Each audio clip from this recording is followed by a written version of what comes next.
The last module of the course is kind of a great way to summarize everything we've talked about, because we've been working on raising your awareness, increasing some of your knowledge, and hopefully increasing some of your comfort with issues and topics that can be uncomfortable for a lot of people, certainly our clients and a lot of us clinicians.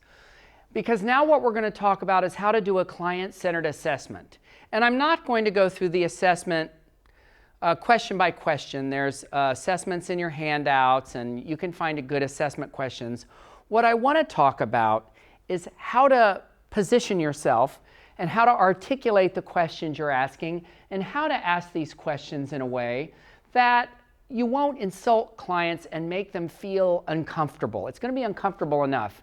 And if you are communicating your own discomfort or your own judgments, which a lot of people do when they're doing sexual assessments, then you're going to lose your client. You're not going to get anything out of them, and this isn't something you should be assessing.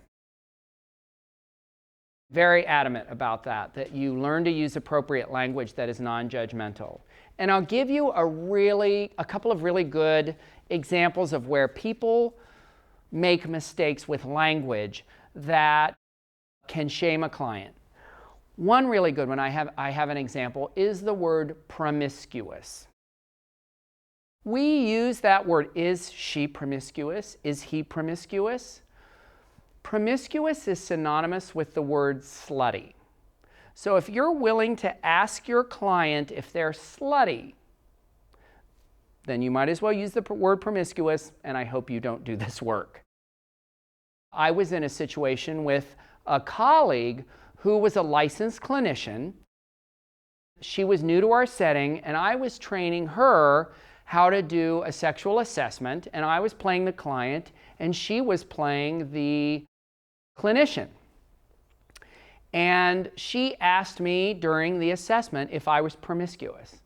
And just on a personal level, I felt insulted by it, and I had never actually even thought about that word until then.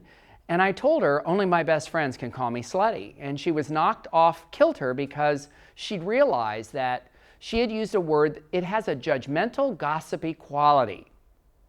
And so that's a good example of a word that we commonly use, especially in healthcare settings and prevention settings. You see that word everywhere. But that's what it means. It's very loaded and it's very judgmental.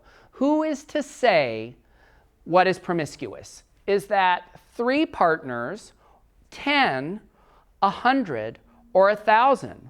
Whatever number you think is, that's your number. That doesn't mean that that's someone else's number. So you have to learn how to take that approach and be very neutral about things like that.